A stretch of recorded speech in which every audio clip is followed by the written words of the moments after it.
Good morning. On Saturday, a protest was held outside Gracie Mansion, where I live with my wife, Rama. Neither of us were home at the time. This was a vile protest rooted in white supremacy entitled Stop the Islamic Takeover of New York City. I'm the first Muslim mayor of our city. Anti-Muslim bigotry is nothing new to me, nor is it anything new for the 1 million or so Muslim New Yorkers who know this city as our home.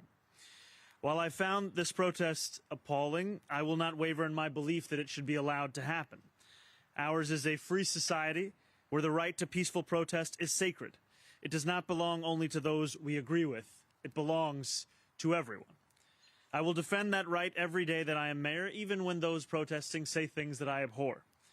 Let me also be clear about something else. New York City will never tolerate violence, whether from protests or counter-protests. Many of the counter-protesters met this display of bigotry peacefully, with a vision of a city that is welcoming to all. But a few did not.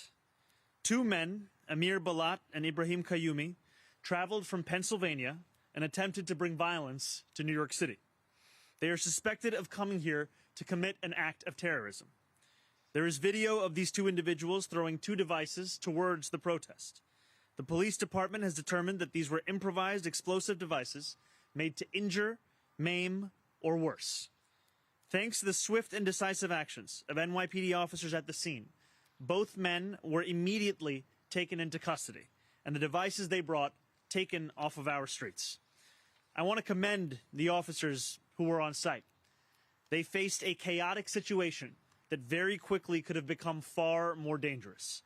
NYPD Chief Aaron Edwards and Sergeant Luis Navarro ran towards the danger so that others could run to safety. They are here with us now, and I want to thank them today publicly as I did yesterday privately, and to thank the dozens of other officers who responded without hesitation. That is courage, that is selflessness, and I'm deeply grateful to both of them and to every member of the NYPD who works every single day to keep New Yorkers safe. As the NYPD continued their investigation yesterday, they found a third suspicious device in a vehicle on East End between 81st and 82nd Street. Out of an abundance of caution, they conducted a number of limited evacuations of nearby buildings before removing the device from the area. Once the device was removed, those evacuated were allowed to return to their homes. I am grateful for their continued work to keep New Yorkers safe. And let me say this plainly. Anyone who comes to New York City to bring violence to our streets will be held accountable in accordance with the law. As this case continues to develop, I will remain in close contact and communication with our police commissioner. I want to say thank you once again to everyone who acted on Saturday to protect their fellow New Yorkers and to uphold the values of this city. Now I would like to invite Police Commissioner Tisch to say a few words. Thank you, Mayor. Good morning, everyone.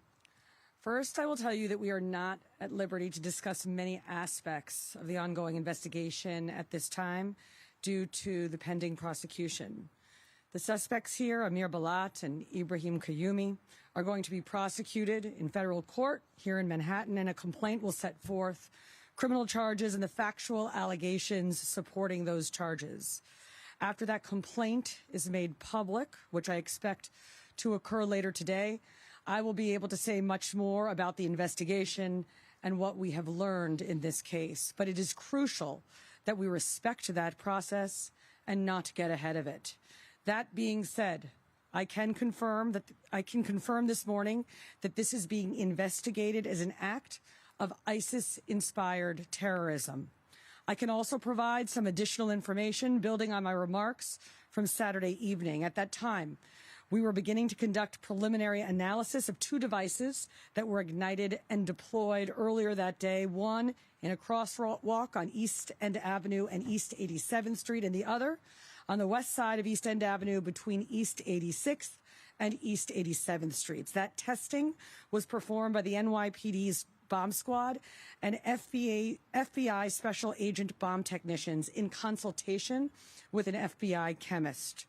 Preliminary test results determined that these were not hoax devices nor smoke bombs. They were improvised explosive devices that could have caused serious injury or death. Part of our initial investigation was to determine what energetic substance, if any, was used in the two devices, and our analysis showed that one of the devices deployed by the subjects contained the substance triacetone triperoxide, known as TATP. Now, TATP is a dangerous and highly volatile homemade explosive that has been used in IED attacks around the world. Our bomb squad then rendered safe both devices. And as of now, explosive evidence samples are being sent to an FBI lab for further testing.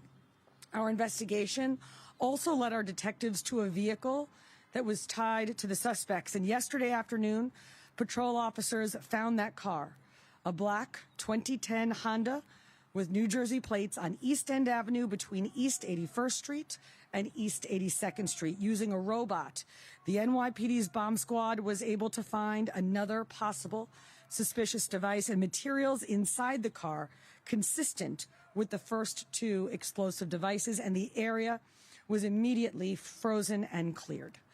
A limited evacuation of certain floors and certain nearby buildings was conducted while the officers secured the vehicle and removed this third device, which was transported to Rodman's Neck for further testing.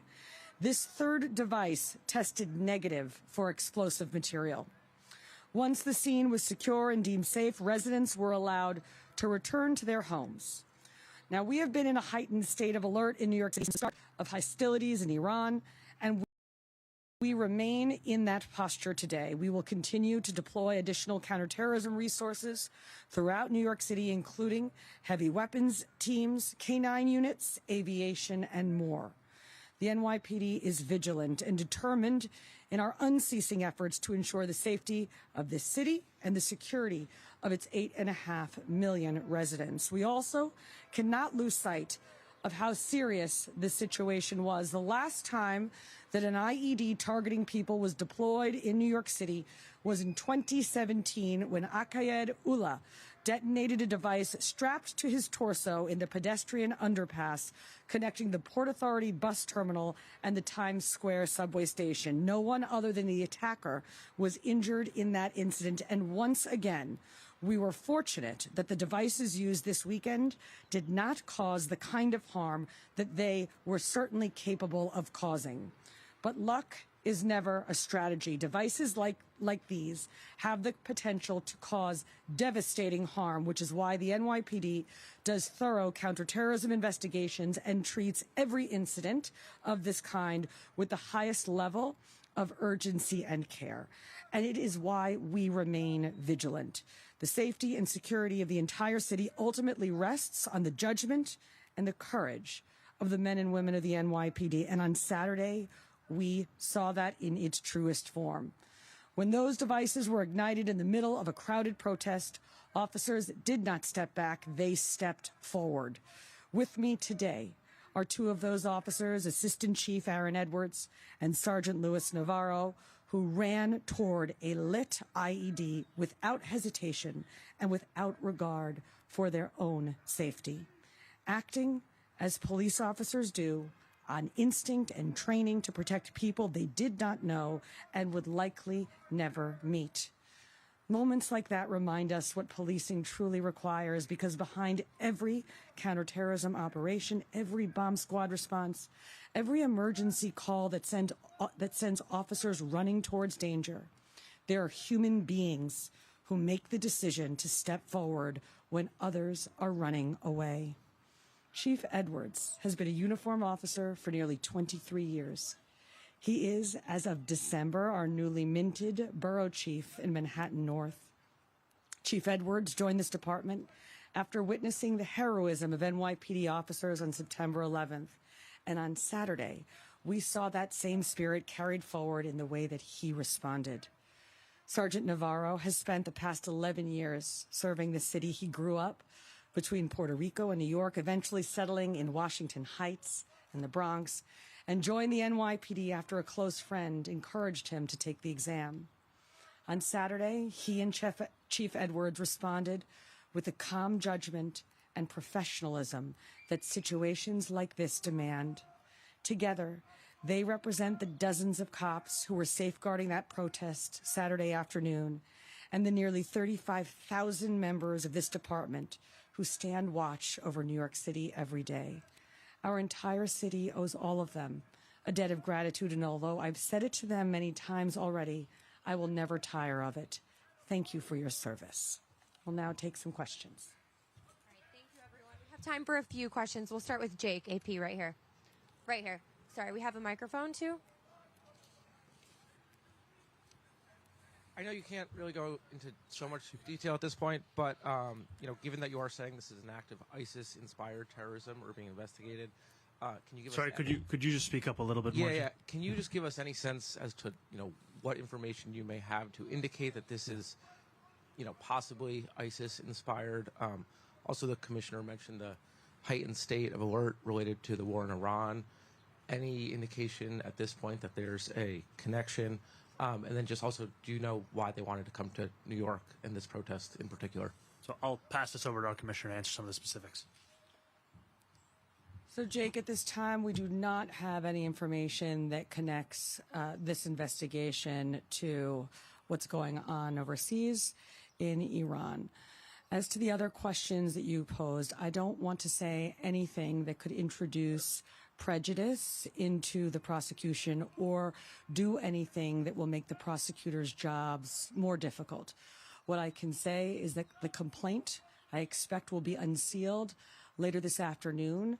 And once that happens, I will be at greater liberty to discuss and answer the questions that you pose. Thank you. We'll go to Andrew Sef now.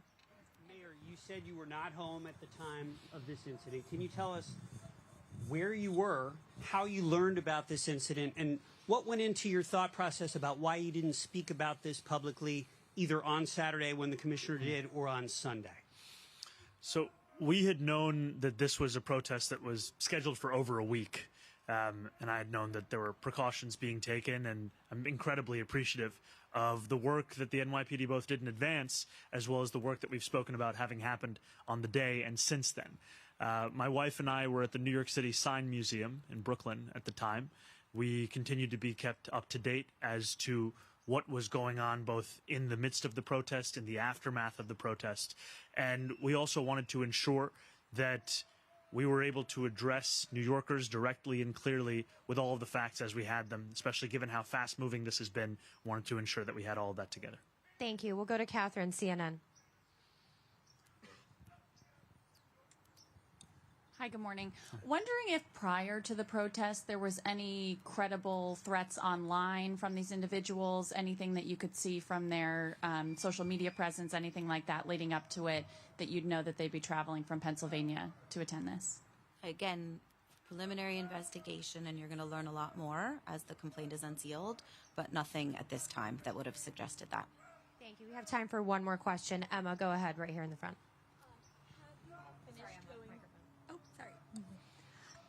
Has the team finished going through the devices of the two men associated? And also, is there anything known about a possible third individual who was with them?